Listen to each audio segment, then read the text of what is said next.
नमस्कार साथियों। कल जैसी खबर आपने देखा था, ये जो खबर आई थी कि काउंसलिंग कल स्टार्ट होना था, बट काउंसलिंग कल स्टार्ट नहीं हुआ। और ये भी खबर आई कि काउंसलिंग अब ड्यू कोर्स यानी कि आने वाले समय में इसके लिए अलग से नोटिफिकेशन आपको मिलेगा। मैं आपको बताऊं, इसी बीच जो एक लेटेस्ट अपडेट है जिसके बारे में आपको जानना चाहिए कि काउंसलिंग अगर स्टार्ट नहीं हुई है, इसके पीछे का लॉजिक एक तो जरूर है कि मैटर सुप्रीम कोर्ट के अंदर है, डिसीजंस की वेट कर रही है, गवर्नमेंट भी वेट कर रही है, और इनफैक्ट एनटीए ने ये डिसीजन लेके उन तमाम पेरेंट्स और बच्चों को थोड़ी सी राहत जरूर दी है, कंफ्यूजन से थोड़ा बचा के रखा है। अदरवाइज काउंसलिंग स्टार्ट हो गई होती तो पेरेंट्स और बच्चे जल्दीबाजी में रजिस्ट्रेशन जरूर करते और ये पता नहीं है कि सुप्रीम कोर्ट से क्या डिसीजन होता। तो कुल मिला के एक ये बात थी, और उससे भी ज्यादा एक खुशी की खबर ये है और उन तमाम पेरेंट्स और बच्चों के लिए कि एनएमसी ने अपने ऑफिशियल वेबसाइट्स पर, जो आपके स्क्रीन पर दिख रहा है, आप ये देखिए, यहां पर एक कल नोटिस आई है और ये नोटिस है रिलेटेड न्यू एमबीबीएस कॉलेजेस।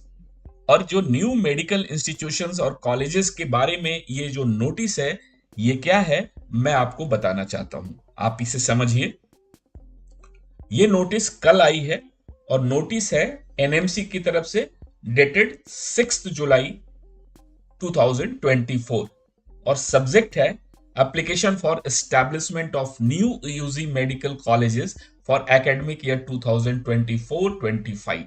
यानी कि ये जो कॉलेजेस हैं, ये कॉलेजेस की जो बेनिफिट्स आपको मिलने वाली है, ये आपको इसी एकेडमिक ईयर में यानी कि नीट 2024-25 के ही एकेडमिक ईयर में आपको बेनिफिट्स मिलने वाली है। ये मैटर अब यहां पर आप भूल जाइए कि रीनीट होगा, रीनीट नहीं होगा, सुप्रीम कोर्ट क्या डिसीजन देगी, इसी रैंकिंग पर काउंसलिंग होगी या फिर नए एग्जामिनेशन के बाद आपकी काउंसलिंग होगी, ये सब कुछ भूल जाइए। लेकिन ये एक सबसे बड़ी खुशी की बात है कि नंबर ऑफ सीट्स इस बार भयंकर रूप से आपको बढ़ने जा रहा है। और मैं तमाम बच्चों को बताना चाहता हूं कि ये एक ऐसी खुशखबरी है जिससे कि इस बार आपको अपने रैंकिंग सिस्टम में भी बहुत ज्यादा बेनिफिट्स मिलने वाला है। तो ये ना सोचें कि रैंकिंग सिस्टम क्या होगा आपका या अभी क्या है, ये सारी बातों को हटाकर आप ये समझ लें कि ये जो नंबर ऑफ मेडिकल कॉलेजेस हर एक स्टेट में आ रही हैं, जिनसे कि लगभग आपकी 11,000 से 12,000 सीट्स बढ़ने वाली हैं। तो ये जो सीट्स हैं गवर्नमेंट कॉलेजेस के भी हैं और प्राइवेट मेडिकल कॉलेजेस के लिए। तो अगर मैं आपको बताऊं तो फिर ये क्या है, तो आप समझ लीजिए कि 6 जुलाई की ये जो डिटेल आई है, ये डिटेल आपके बहुत ही काम की है। और मैं आपको यहां पर स्टेट वाइज बताता हूं कि वो कौन कौन से कॉलेज हैं। 113 ऐसे एप्लीकेशंस जिसको कंफर्म हो चुकी है और इस बार एकेडमिक सेशन में आपको मिलना है। यानी कि अगर देखा जाए फर्स्ट से, तो ये है आपका पहले नंबर पर, ये है Delhi institute of medical science, Najafgarh, south west Delhi. ये यूजी के लिए यहां पर इसे एफिलिएशन मिली है। School of medical sciences, Shri Satya Sai university of technology and medical sciences, ये Sehore MP. Autonomous states medical college, Kushinagar Uttar प्रदेश।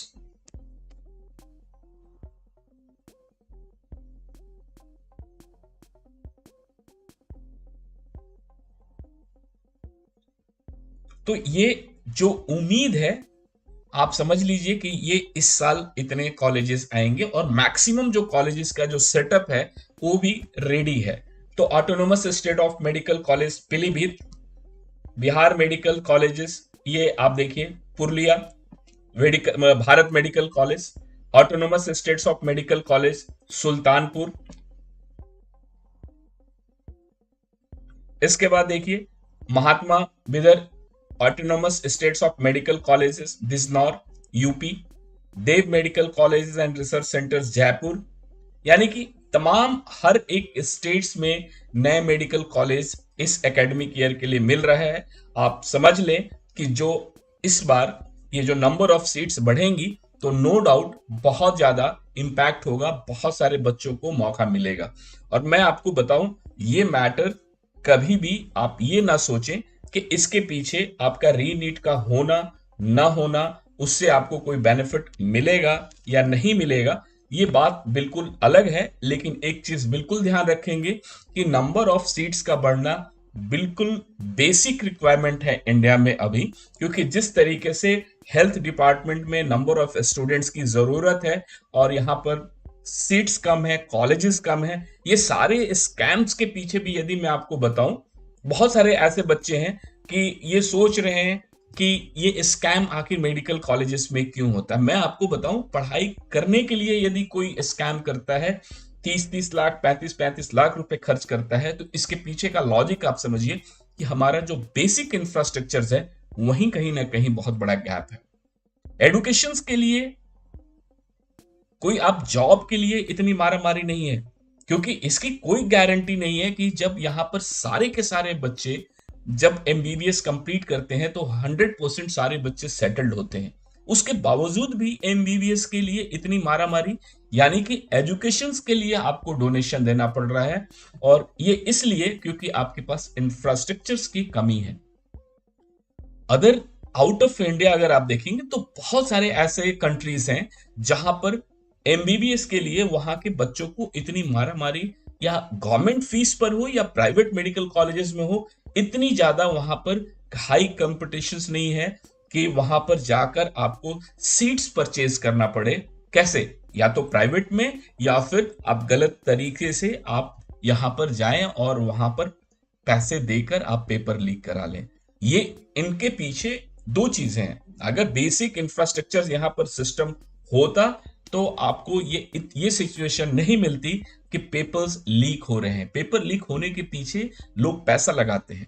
अगर खरीदार होता है तो बेचने वाला पैदा होता है, चाहे वो सही तरीके से हो या गलत तरीके से हो। तो ये जो सारी चीजें आपके स्क्रीन पर जो दिख रही है नए मेडिकल कॉलेजेस का, कहीं ना कहीं ये आपको बेनिफिट जरूर देगा, क्योंकि नंबर ऑफ सीट्स बढ़ेंगी, number of private medical colleges बढ़ेंगे, number of government medical colleges बढ़ेंगे, यानी कि एमबीबीएस की यदि इंडिया में सीट्स बढ़ती हैं तो इसका बेनिफिट्स आपको ओवरऑल, आप जस्ट एक इमेजिन कीजिए, मैं आपको बता रहा हूं, ठीक है, ये एमबीबीएस के कॉलेजेस हैं।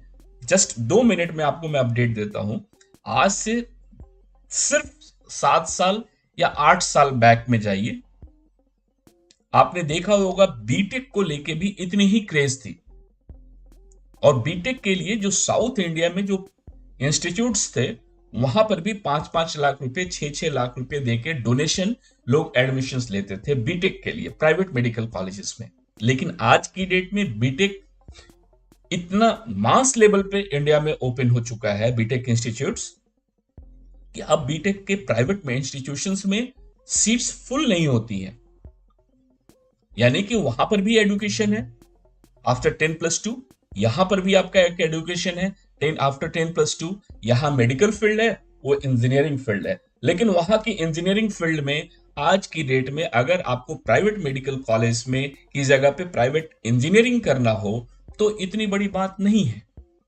कोई आज की डेट में कोई कहता हो कि एनआईटी में एडमिशंस कराने के लिए या ट्रिपल आईटी में एडमिशन कराने के लिए आपको 20 लाख या 30 लाख देना होगा, आई थिंक कोई वहां पर खर्च करना नहीं चाहेगा। क्यों?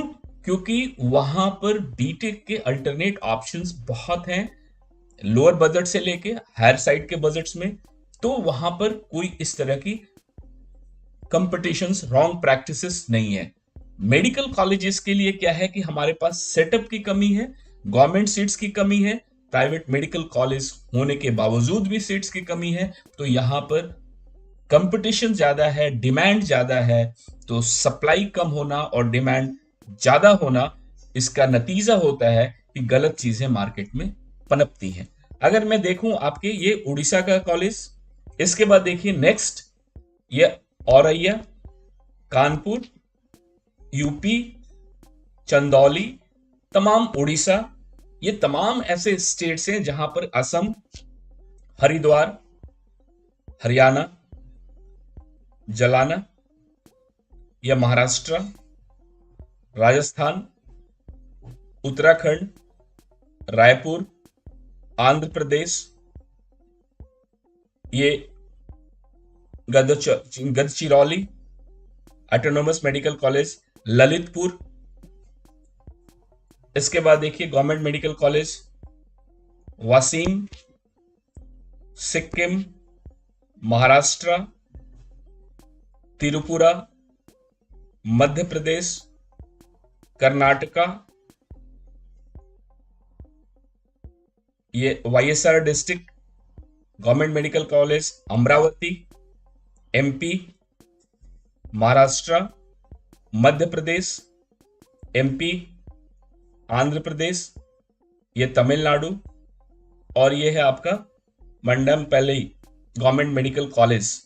तो ये वो सारे यूजी के मेडिकल कॉलेजेस, यानी कि एक क्रॉस इंडिया प्राइवेट और गवर्नमेंट मेडिकल कॉलेजेस आ रही हैं। देखिए मध्य प्रदेश, तमिलनाडु, ये है मध्य प्रदेश, राजस्थान, अडोनी, कंचीपुरम, तेलंगाना, तेलंगाना, शादनगर, ये है तेलंगाना, ये कानपुर यूपी, तेलंगाना, सिंगरौली एमपी, ये मरकपुर, इसके बाद तेलंगाना, नयरनपेट, महाराष्ट्र, मुंबई, उत्तर प्रदेश, वेस्ट बंगाल, राजस्थान, बर्धमान, राजस्थान, सॉरी वेस्ट बंगाल, बागलाकोट, गुजरात, नागौर, इसके बाद महाराष्ट्र, छत्तीसगढ़, यूपी, और ये देखिए Malti multi speciality hospitals and medical college Maharashtra, Kolkata, Orissa.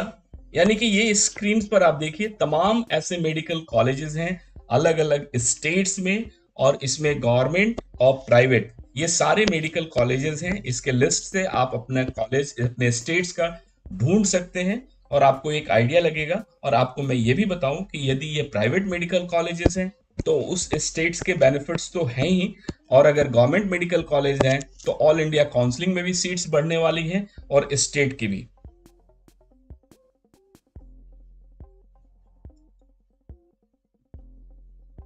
कुल मिलाकर ये जो कॉलेजेस के लिस्ट है, इस कॉलेजेस का मैं आपको बताऊं, मेरे सपोर्ट करने और ना करने का कोई लॉजिक नहीं है कि मैं पेपर लीक को सपोर्ट करता हूं या नहीं करता हूं।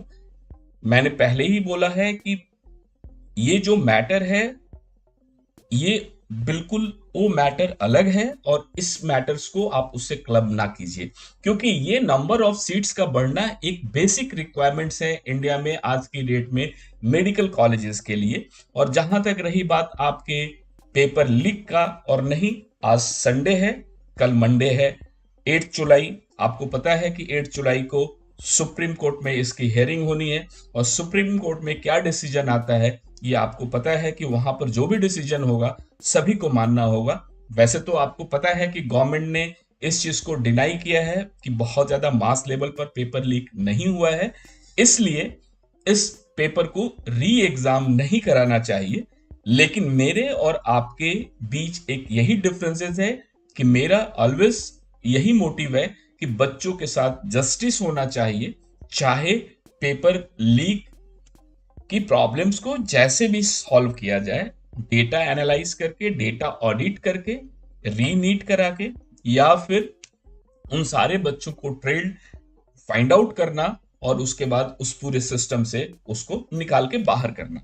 लेकिन इसमें बहुत ज्यादा इजी गोइंग एक ही चीज है कि यदि एनटीए ये डिसीजन लेती है कि पेपर कैंसिल करे और री एग्जाम कराए, तो easy going in a single moment सारे बच्चों के लिए जस्टिस हो सकता है। लेकिन बहुत सारे ऐसे बच्चे हैं जिनके नंबर्स ज्यादा अच्छे आए हैं, जिन्हें लगता है कि गवर्नमेंट मेडिकल कॉलेज उन्हें मिल जाएगा, वो इस उम्मीद में है कि पेपर कैंसिल ना हो। लेकिन आपको, जैसे मैं आपको बताऊं कि ये मैटर तो पूरा का पूरा सुप्रीम कोर्ट में है, और सुप्रीम कोर्ट नो डाउट कल इसके डिसीजंस आपको कुछ पॉजिटिव या नेगेटिव जो भी होगा, बट मुझे लगता है कि हर एक बच्चों के लिए एक पॉजिटिव नोट्स को लेके आएगा और उम्मीद है कि सारे पेरेंट्स और बच्चों को यहां पर बेनिफिट जरूर मिलेगा। मेरा मतलब यह है कि जो नीट में धांधली हुई है उसे ठीक किया जाए। सपोर्ट या अगेंस्ट डिफरेंट इशू है। सपोर्ट करना या पेपर लीक, अगर किसी के नंबर्स अच्छे हैं और मैं बोलूं कि पेपर लीक में कैंसिल हो जाना चाहिए तो उसे लगता है कि मैं उसके अगेंस्ट में हूं। और अगर किसी बच्चे का नंबर कम है और मैं बोलूं कि पेपर लीक हुआ है और रीनीट होना चाहिए तो उसे बुरा लगेगा। लेकिन मैं आपको बताऊं कि रीनीट होना या ना होना एक सेकेंडरी मैटर है। फर्स्ट मैटर है कि किसी भी सूरत में, किसी भी हालात में सबसे पहले इस पूरे मैकेनिज्म से गलत बच्चों को बाहर निकालना। वो बच्चे जो चीटिंग करके आए हैं, वो बच्चे जो किसी रॉन्ग प्रैक्टिसेस यानी कि डमी कैंडिडेट्स, ओएमआर स्कैम्स या आपके प्रॉक्सी स्टूडेंट्स के रूप में आपने अगर यहां पे नंबर पाया है, और मैं जानता हूं कि बहुत सारे बच्चों को ये गलत लगता है रीनीट को लेके। एक छोटा सा मैं आपको एग्जाम्पल देना चाहता हूं। अगर आप ये बात समझना चाहते हैं तो समझना यही है कि यदि 1563 बच्चों के जो एग्जाम हुए थे, एक छोटा सा मैं आपको एग्जांपल दे रहा हूं। आपको याद होगा कि 1563 के बच्चों का ग्रेस मार्क को लेके एनटीए ने एग्जाम कंडक्ट कराया था और वहां पर दो ऑप्शन दिया था। दो ऑप्शन क्या था? एक ऑप्शन एनटीए ने दिया था कि यदि आपको ग्रेस मार्क नहीं चाहिए, यानी कि विदाउट ग्रेस मार्क अगर आपको कंटिन्यू करना है इस सिस्टम में, तो आपको एग्जाम पार्टिसिपेट नहीं करना है। और यदि आपको लगता है कि ग्रेस मार्क्स हट जाए और आप री एग्जाम में पार्टिसिपेट करें और आप एक बेहतर नंबर स्कोर कर सकते हैं, तो आपने देखा होगा कि ये मामला 50% पर आ गया। यानी क्या है? मैं ये नहीं कहता हूं कि 1563 बच्चों में से 50% बच्चे गलत तरीके से नंबर लाए होंगे, लेकिन ये जरूर है कि मैक्सिमम बच्चों ने गलत तरीके से अपने स्कोर्स पाए थे। तभी वो हिम्मत नहीं कर पाए कि वो फिर से एग्जाम दे पाए। तो उसका नतीजा क्या है कि वो बच्चों ने पार्टिसिपेट नहीं किया। और मैं आपको बताऊं, बहुत सारे लोग ऐसा सजेशन दे रहे हैं कि एनटीए को ये ऑप्शन दे देना चाहिए सारे के सारे बच्चों को कि अगर आप इसी नंबर के साथ कंटिन्यू करना चाहते हैं तो कंटिन्यू करें या फिर रीनीट में जाएं। तो मैं मानता हूं कि इससे भी कोई फर्क नहीं पड़ने वाला है। क्यों?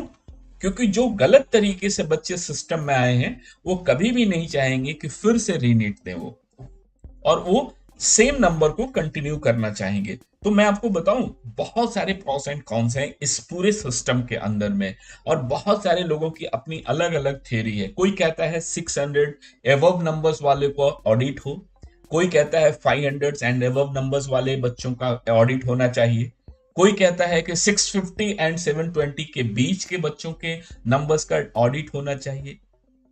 बट ये है सिचुएशंस ओवरऑल, जब तक गलत आदमी को सिस्टम से बाहर आप नहीं निकालेंगे तब तक ये मामला सॉल्व नहीं होने वाला। इसलिए मेरा सजेशंस यही है कि इस पूरे के पूरे, आप मुझे जस्ट एक बात बताइए, नीट पीजी का एग्जामिनेशंस कैंसिल करने के पीछे का लॉजिक क्या था? कि पेपर सर्कुलेट हो चुका था टेलीग्राम पर, गवर्नमेंट आके इसको एड्रेस करती है और इसलिए उन्होंने कैंसिल कर दिया। तो मुझे ये बताइए कि अगर गवर्नमेंट ने ये जस्ट इस इंफॉर्मेशन पे और उस डिटेल पर कैंसिल कर दिया कि पेपर सर्कुलेट हो चुका है, तो क्या नीट यूजी में पेपर सर्कुलेट नहीं हुआ है? पटना की ईओयू ने क्लियर कट बताया है कि 4 तारीख की डेट में ही पेपर्स व्हाट्सएप से भेजे जा चुके हैं और सारी चीजें ये स्प्रेड हो गई हैं। तो मैं कहता हूं कि जब पेपर लीक हुआ है और सुप्रीम कोर्ट एक जगह कहती है कि 0.001% भी यदि ये मामला है, यानी कि उसका स्टेटमेंट है कि अगर पूरे सिस्टम में एक बच्चा भी अगर गलत तरीके से डॉक्टर बनता है तो ये हमारे सिस्टम के लिए गलत है और इसमें पेपर कैंसिल हो जाना चाहिए। तो जब सुप्रीम कोर्ट के पक्ष की बात करते हैं या उनकी थॉट प्रोसेस को देखते हैं या पास्ट में उनके द्वारा दिए गए डिसीजंस की बात करते हैं, तो ये बिल्कुल एस्टैब्लिश्ड होता है कि पेपर कैंसिल होगा। लेकिन सुप्रीम कोर्ट में जब एफिडेविट आपके गवर्नमेंट ने दिया है, यानी कि एनटीए की तरफ से, तो ये लिखा गया है कि दो चीजें उन्होंने दी है कि भाई ये जो हम लोगों ने पूरे के पूरे एग्जाम को स्क्रैप करना, उन बच्चों के साथ अनजस्टिस होगा जिन बच्चों ने अच्छे नंबर्स मेहनत से लाए। तो ये कैसे पता चल रहा है कि कितने बच्चों ने जस्टिस, कितने बच्चे ऑनेस्टी यानी ईमानदारी से पेपर में नंबर लाए हैं, या कितने ऐसे बच्चे हैं जो गलत तरीके से सिस्टम में, यानी कि गलत तरीके से घुसे हुए बच्चों को आप 100% आइडेंटिफाई नहीं कर पा रहे हैं, लेकिन अच्छे नंबर्स लाने वाले सही तरीके के बच्चों को आप कहते हैं कि उनके हित की बात की जा रही है।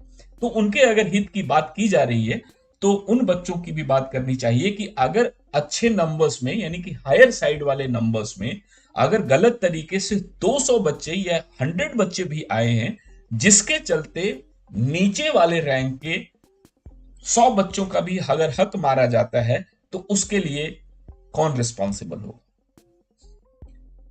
माय डियर फ्रेंड, अगेन मैं आपको कहता हूं कि नो रीनीट और रीनीट इज नॉट ए इशू। आप इसे समझिए, आपके लिखने और मेरे कहने से कुछ भी नहीं होता है। No reNEET please for justice, बिल्कुल परफेक्ट आप बोल रहे हो कुबेर, मैं आपके साथ एग्री कर रहा हूं कि रीनीट नहीं होना चाहिए, आपके साथ हूं मैं कि रीनीट नहीं होना चाहिए। लेकिन यह भी बताना होगा कि क्या कोई ऐसा डॉक्टर आप चाहते हैं कि नीट 2024 में आपके सिस्टम में आ जाए जिसने चोरी करके एमबीबीएस की सीट ली है? री इवैल्यूएशन अगर करना होता तो एनटीए के पास बहुत समय था। एनटीए के मंशा को ही डाउट करना होगा। मैं वही कह रहा हूं सीमा शादिया जी, आपकी बात मैं बता रहा हूं कि आपकी बात बिल्कुल परफेक्ट है कि ऑडिट होना चाहिए, रिवैल्यूएशन होना चाहिए, सब कुछ होना चाहिए। लेकिन क्या एनटीए पिछले 6 मई से आज आप 7 जुलाई में हैं, क्या एनटीए के पास डेटा ऑडिट नहीं कर सकती थी? जबकि आपको पता है कि 5 मई के इवनिंग में यह खबर आ चुकी थी कि पेपर लीक हुआ है, लोग पकड़े गए हैं। तो एनटीए पहले एडमिट नहीं करती है, फिर एडमिट करती है, हमारे एजुकेशन मिनिस्टर पहले एडमिट नहीं करते हैं, फिर एडमिट करते हैं एनटीए में गलती हुई है, फिर एनटीए के डीजी चेंज हो जाते हैं, फिर काउंसलिंग में सुप्रीम कोर्ट रोक नहीं लगाती है। लेकिन क्या मजबूरी है कि कल एनटीए ने यह डिसीजन लिया कि मुझे काउंसलिंग नहीं स्टार्ट करनी है? इसका मतलब उसका इंटरनली उनके पास ये कॉन्फिडेंस नहीं आ पा रहा है कि जो हमने अभी रिजल्ट डिक्लेयर किया है वो 100% करेक्ट है। तो आप बच्चों, आपके साथ तो गलत हो ही रहा है। जिन बच्चों ने अच्छे नंबर्स लाए हैं उनके साथ गलत हो रहा है। उन्हें ऐसा लग रहा है कि रीनीट नहीं होना चाहिए। अगर रीनीट होगा तो मेरे नंबर्स आएंगे या नहीं आएंगे। ये देखिए, ये डिफरेंट इशू है कि रीनीट होगा, आपके नंबर्स आएंगे या नहीं आएंगे। मैं तो यही कहता हूं कि सिर्फ और सिर्फ बच्चों के साथ जस्टिस होना चाहिए। यह जस्टिस कौन करेगा, कौन देगा, यह सवाल है। जस्टिस देने वाले में एनटीए है, हमारे एजुकेशन डिपार्टमेंट है, भारत सरकार है और सुप्रीम कोर्ट है। ये इतने लोगों की टीम है, इसमें से कोई भी जस्टिस दे सकता है। कल तक के इंतजार की जरूरत नहीं थी।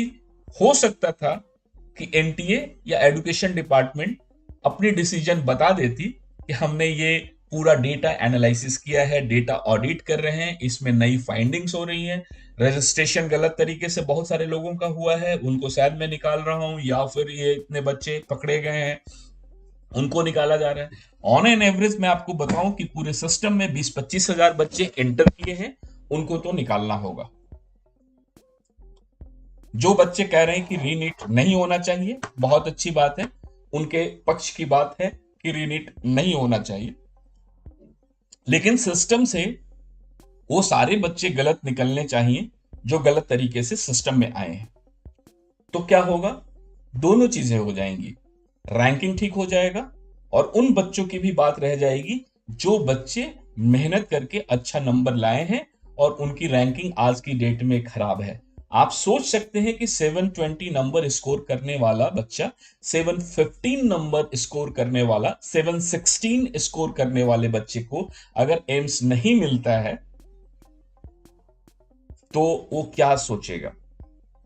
लेकिन अगर गलत तरीके से लोगों को निकाल दिया जाए तो ये सारी सुविधाएं हो जाएंगी, सारी चीजें ठीक हो जाएंगी। और ये जो 10,000 से 11,000 जो नई सीटें आने वाली हैं, जो फर्स्ट राउंड की काउंसलिंग में आ जाएगी, तो आपको पता है ये 10,000 या 11,000 बच्चों के नंबर, अगर ये सीट्स कितना बड़ा इंपैक्ट देता। ये 11-12,000 सीट्स अगर फेयर वे में सारी चीजें रैंकिंग होती तो इस बार की काउंसलिंग में बूम हो जाता, बूम 600 तक के नंबर्स पर आपकी कट ऑफ चली जाती। लेकिन ऐसा नहीं हो पा रहा है।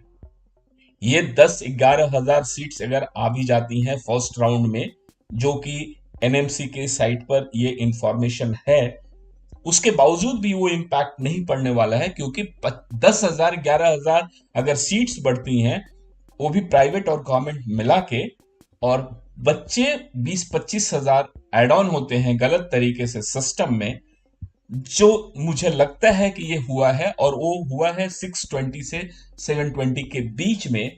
तो इतने सारे बच्चों की एंट्री के बाद ये 11-12,000 नंबर्स बढ़ जाना, ये बेईमानी सी जरूर है। लेकिन फिर भी आपको पता है कि फेयर होगा, ये मानकर चले, चाहे वो एनटीए करे, एजुकेशन डिपार्टमेंट करे, या फिर आपकी सुप्रीम कोर्ट करे, फेयर तो होगा, करेक्शन होगा, बच्चों के साथ जस्टिस होगा। जिनके लोअर साइड में नंबर्स हैं, जिनको आज 600 से अबव नंबर्स होने के बावजूद भी कॉलेज नहीं मिल रहा है, उन बच्चों के साथ भी, या जो बच्चे 720 और 716 और 714 नंबर या 15 नंबर लाके भी उनको अगर एम्स नहीं मिल पा रहा है, उन बच्चों के साथ भी जस्टिस होगा और होना चाहिए। रीनीट या no reNEET, it's not a issue. Main issue क्या है कि पूरे सिस्टम से गलत बच्चों को निकाला जाए। अगर आप इस चीज को आप एग्री करते हैं तो आप प्लीज इस चीज को मानिए और ये भूल जाइए कि रीनीट होना चाहिए या रीनीट नहीं होना चाहिए। ये टॉपिक है ही नहीं। गलत लोग सिस्टम से निकल जाएं, यही एक मेन मुद्दा है। और इस मुद्दे के लिए सुप्रीम कोर्ट है। जब चीजें आपके कंट्रोल से बाहर निकल जाएंगी तो मैं मानता हूं कि सुप्रीम कोर्ट के हाथ से ही इसमें जस्टिस होगा। और देखिए, एनटीए ये भी कहती है, आप समझ लीजिए, देखिए क्या है कि एनटीए किस तरीके से अपनी बातों पे खुद फंसती है और खुद उसे अपने आप में गलत वर्ड्स यूज करती है। ये क्या कह रही है कि giving 2 correct options for 1 question didn't affect exam, NTA to Supreme Court. ये आप कितना एग्री करते हैं इस बात से? अगर किसी के 5 नंबर बढ़ जा रहे हो पूरे सिस्टम में, आपको पता है इतने सारे बच्चों ने एग्जाम दिया, और 5 नंबर का बढ़ जाना और घट जाना सिस्टम में प्रॉब्लम नहीं होता है? बिल्कुल होता है। एग्जामिनेशन में इफेक्ट नंबर्स के चलते ही तो सारा इफेक्ट है। और सुप्रीम कोर्ट में एनटीए कहती है कि 5 नंबर का बढ़ना और घटना कोई मायने नहीं रखता है। 5 नंबर, एक नंबर के ऊपर में 3-3 हजार, 4-4 हजार, 5-5 हजार बच्चे हैं। लेकिन एनटीए खुद इन सारी एक्टिविटीज, आपको याद होगा 2 दिन पहले जब मैंने लाइव सेशन किया था तो आपको बताया था कि एनटीए ने जिस तरीके से एडमिट एफिडेविट जमा किया है सुप्रीम कोर्ट में, और उन्होंने बोला है कि पेपर लीक आइसोलेटेड घटना है और कुछ बच्चों के इंटरेस्ट के चक्कर में पेपर को कैंसिल नहीं करना चाहिए, एग्री करता हूं। लेकिन मैंने यह भी कहा था कि सुप्रीम कोर्ट में जो लर्नेड जजेस है ना, उनके पास उनके सवालों का जवाब इनके पास नहीं होगा। ये बहुत ज्यादा परेशान होने वाले हैं आने वाली हियरिंग में, क्योंकि ये अपने ही खुद फंसते हैं। पहले ग्रेस मार्क को लेके फंसते हैं, जैसे ही दूसरे दिन सुप्रीम कोर्ट बुलाती है एनटीए को, वो एनटीए सरेंडर कर जाती है और माय लॉर्ड मैंने गलत किया, ग्रेस मार्क्स को हटा रहे हैं, रीनीट का करा रहे हैं एग्जाम उन बच्चों के 1563 बच्चों के, और उसके बाद उनके नंबर्स पे हम लोग सारा कुछ करेंगे। तो ये एनटीए अपने ही पूरी की पूरी एक्टिविटीज में फंस रही है। अब आपको मैं बताऊं कि जब ये कहती है, ये भी कह रही है रिडक्शन ऑफ सिलेबस। अब देखिए, एक दो चीजें नहीं है। एक ये कहती है कि रिडक्शन ऑफ सिलेबस के चलते टॉप स्कोरर्स बढ़ गए। तो माय डियर फ्रेंड, यहां पर एक और सवाल है मेरा। मैं कभी नहीं कहता हूं कि रीनीट होना चाहिए या रीनीट नहीं होना चाहिए, लेकिन जो दर्शक आप हमारा इस वीडियो को देख रहे हैं, आपसे मेरे कुछ सिर्फ वैलिड पॉइंट्स है। सिर्फ आपको ये चीज एनालाइज करना है। देखिए, होना क्या होगा ये सुप्रीम कोर्ट डिसाइड करेगी। रीनीट होगा या नहीं होगा, एग्जाम कैंसिल होगा या नहीं होगा, लेकिन अपनी रिक्वायरमेंट्स ये है कि फेयर होना चाहिए, हर बच्चों के साथ जस्टिस होना चाहिए। अब ये जो आप देख रहे हैं कि हाई कोर्ट को सुप्रीम कोर्ट में एनटीए ने बताया कि scores majorly due to reduction of syllabus.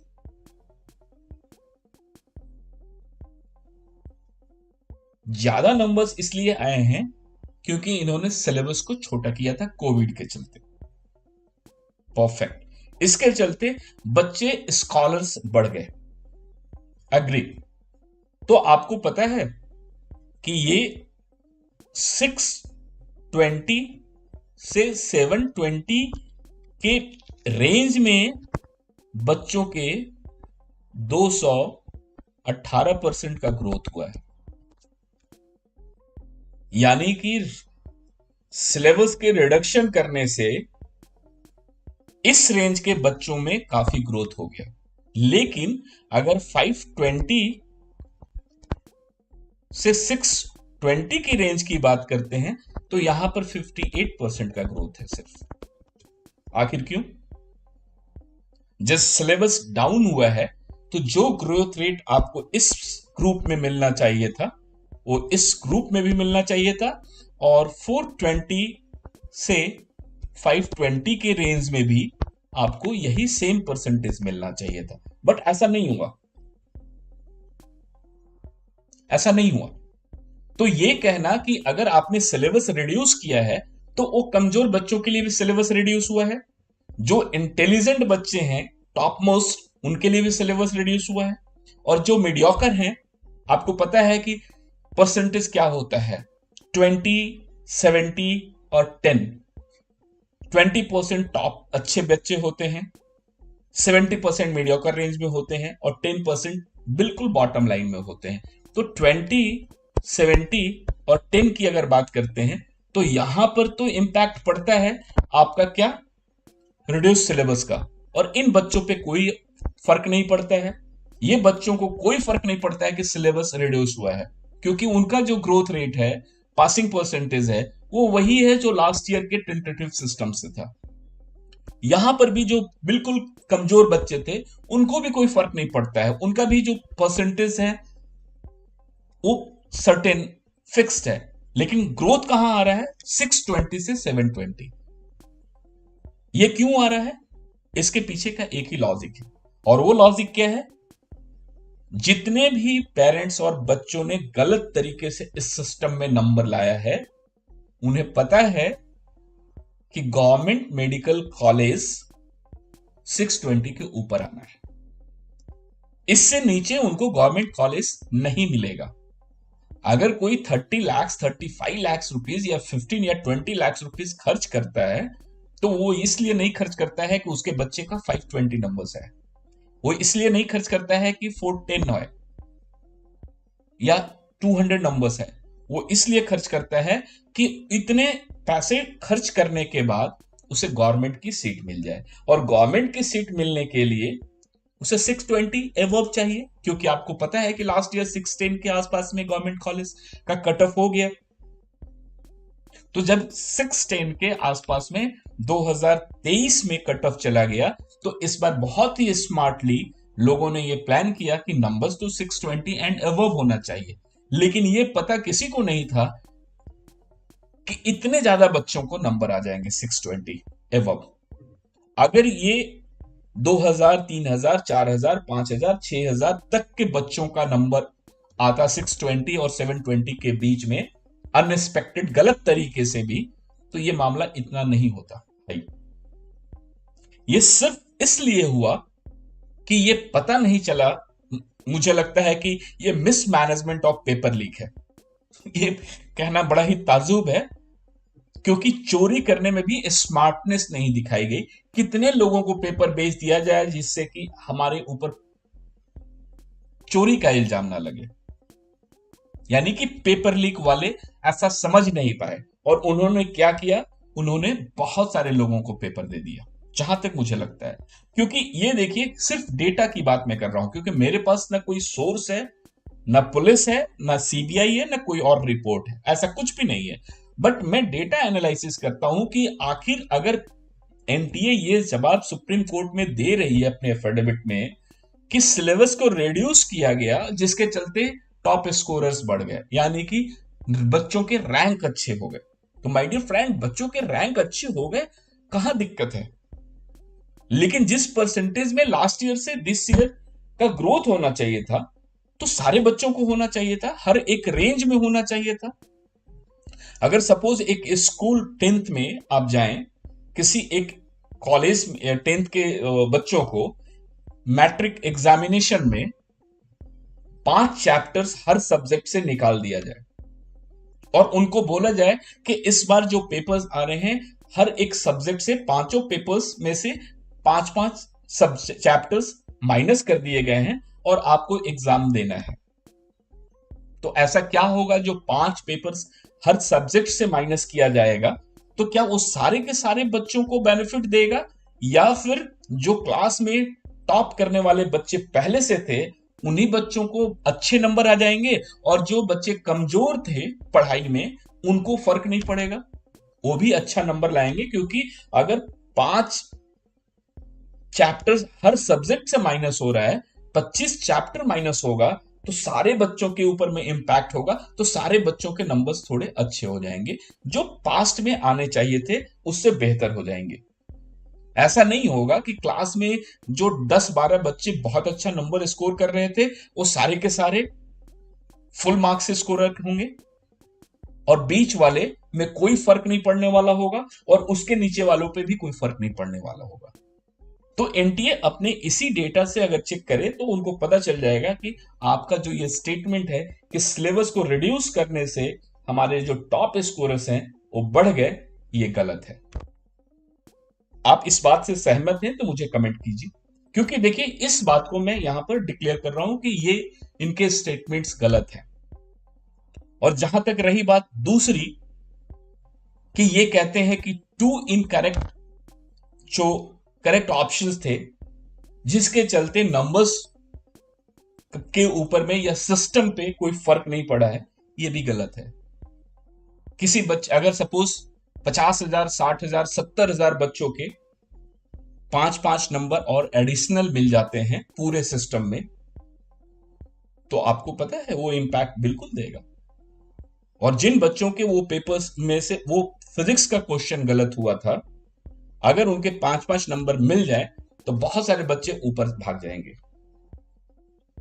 तो आप देखें कि इतनी बड़ी टीम एनटीए की, पेपर सेट करने वाले, उसमें भी उनके साथ गलती हो जाती है, तो ताज्जुब की बात है। एक छोटे ऑर्गेनाइजेशन में इंस्टीट्यूट्स जब रन करने वाले, बहुत सारे ऐसे ऑर्गेनाइजेशन हैं जो पेपर सेट करते हैं, उनके मल्टीपल ऑप्शंस में इतनी प्रॉब्लम्स नहीं आती हैं, तो हर साल एनटीए को कैसे ये प्रॉब्लम हो जाती है, ये भी सोचना होगा। कि अब तो ये भी निकल के आ रहा है कि उनके पास मैन पावर ही नहीं है। वो 99.9% उनका जो वर्क है वो कॉन्ट्रैक्ट बेसिस पे होता है, थर्ड पार्टी करती है, उनके पेरोल पे उनके पास मेंबर्स नहीं है। तो ये इतनी सारी चीजें हैं जिसके बारे में हम बहुत कुछ कह नहीं सकते। लेकिन कुल मिलाकर यही है कि बच्चों के साथ जस्टिस होना चाहिए। ये मेडिकल कॉलेज आ गई हैं। आप ध्यान रखें कि ये जो मेडिकल कॉलेज की लिस्ट है, ये आपको बेनिफिट देगी। मैं आपको बता रहा हूं, ये ना सोचें या ना निराश हो कि मेरे अभी कट ऑफ हमारे इस लेवल पर नहीं है। आपको बिल्कुल यहां पर बेनिफिट मिलेगा इस 11-12 हजार मेडिकल कॉलेज की सीट्स का, चाहे वो प्राइवेट हो या गवर्नमेंट हो, किसी भी स्टेट का हो। गवर्नमेंट की होगी तो उसमें 15% ऑल इंडिया काउंसलिंग में जाएगा, और अगर प्राइवेट की है तो उस स्टेट में भी उनके बच्चों को कैनेबलाइज होगा। यानी कि जो इधर उधर मूव करते हैं, अगर वो अपने ही स्टेट में थोड़ा स्टैंड लेंगे तो कहीं ना कहीं स्टेट्स के बच्चों को बेनिफिट्स मिलने वाला है। और ये जो प्राइवेट मेडिकल कॉलेजेस में भी जो इतना ज्यादा कंपटीशन है, उसमें भी थोड़ी सी कमी आएगी, ये भी आप समझें। क्योंकि इस पूरे सिस्टम में प्राइवेट मेडिकल कॉलेजेस का भी बहुत बड़ा नेक्सस है। चाहे वो उनका नेक्सस एनटीए के साथ काम करता हो या उनका नेक्सस किसी और थर्ड पार्टी ऑर्गेनाइजेशन के साथ काम करता हो, लेकिन उनका भी नेक्सस बहुत स्ट्रांग है। इनफैक्ट मैं आपको बताऊं, एनटीए के आने के बाद प्राइवेट मेडिकल कॉलेजेस की नकेल बहुत टाइट है।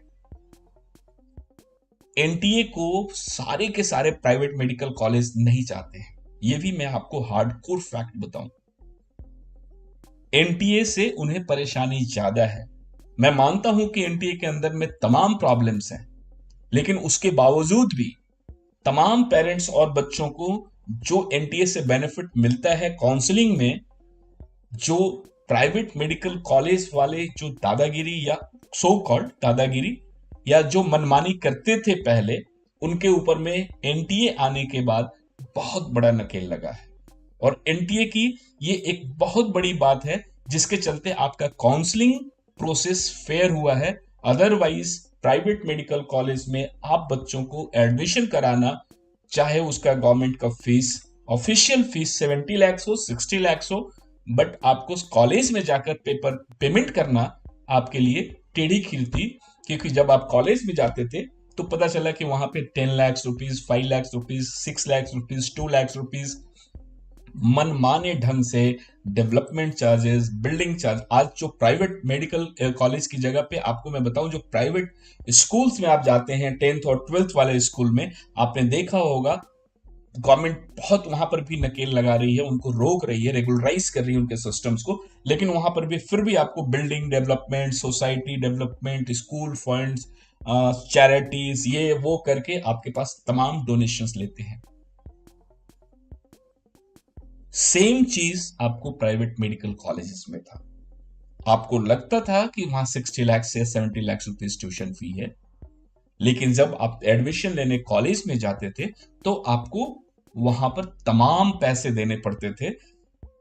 पेरेंट्स और बच्चों को इतनी परेशानी होती थी, उनका बजट ही डिस्टर्ब होता था। लेकिन सुप्रीम कोर्ट के भी इंटरवेंशन से एनटीए के बाद काउंसलिंग प्रोसेस ट्रांसपेरेंट हो गई, सारी उनकी पावर सीज हो गई। सेंट्रलाइज्ड काउंसलिंग या स्टेट काउंसलिंग से उस पर बहुत बड़ी नकेल हो गई। और आपको मैं बताऊं, प्राइवेट मेडिकल कॉलेज वाले कभी भी नहीं चाहते हैं कि एनटीए जैसी काउंसलिंग सिस्टम हो। उनका मेन फोकस्ड होता है कि वो किसी भी तरीके से विदाउट एनटीए के गाइडलाइन पे हम अपनी काउंसलिंग प्रोसेस को स्टार्ट करें और करें, क्योंकि उनको बेनिफिट होगा पैसा कमाने में। लेकिन एनटीए की ये एक अच्छी बात थी। लेकिन जहां पर जो बहुत अच्छी बात होती है, वहां पे कुछ चीजें गलत भी होती हैं। जब पावर को सेंट्रलाइज करते हैं, सिस्टम को सेंट्रलाइज करने पे बहुत सारी चीजें अच्छी हो जाती हैं, लेकिन कुछ कुछ चीजें गलत भी हो जाती हैं। और डिसेंट्रलाइजिंग पावर तो सिस्टम है, बट डिसेंट्रलाइजिंग का कंट्रोलिंग सिस्टम बहुत स्ट्रांग होना चाहिए। तो पहले जो काउंसलिंग का प्रोसेस था स्टेट लेवल पर था, 4-5-6 मेडिकल कॉलेज अलग अलग एग्जामिनेशन हुआ करती थी। पेरेंट्स और बच्चे पूरे इंडिया में रन करते रहते थे 3-4 महीने तक। कोई साउथ का कोई कॉलेज है, कोई साउथ का एंट्रेंस एग्जाम, कोई नॉर्थ का, कोई सेंट्रल का, कोई ईस्टर्न वेस्टर्न। तो आप लेकिन यहां पर यह हुआ कि सिंगल एक एग्जामिनेशन देके आपके पास एक फ्रीडम होता था कि क्रॉस इंडिया आपको प्राइवेट गवर्नमेंट मेडिकल कॉलेज के लिए आपके पास एक सुविधा हो जाती है। तो ये एक बेस्ट पार्ट है एनटीए का। एनटीए मैकेनिज्म बहुत परफेक्ट है, बट इसको सही तरीके से इंप्लीमेंट होना चाहिए। जो इसके लूप होल्स हैं इसको क्लोज होना चाहिए। उम्मीद है कि इस बार सुप्रीम कोर्ट इस सेशन को तो ठीक करेगी ही, आने वाले वक्त में नेक्स्ट ईयर से ऑनवर्ड्स किसी बच्चे के साथ गलत ना हो, यह भी बहुत ज्यादा जरूरी होगा। और मुझे लगता है कि अब यह सही हो जाएगा। ये वीडियो आपको कैसी लगी मुझे कमेंट करके जरूर बताइएगा। और हां बच्चों, रीनीट या नो रीनीट मेरा मकसद नहीं है। हम आप सब मिलके सिर्फ ये प्रे करें कि हम तमाम बच्चों के साथ जस्टिस होना चाहिए। कोई भी एक गलत बच्चा सिस्टम में ना आए और किसी भी एक जेन्युइन बच्चे के साथ अन्याय ना हो। Thank you, best wishes. कल मिलते हैं हम लोग सुप्रीम कोर्ट की हियरिंग में क्या डेवलपमेंट आता है उसके साथ। Thank you.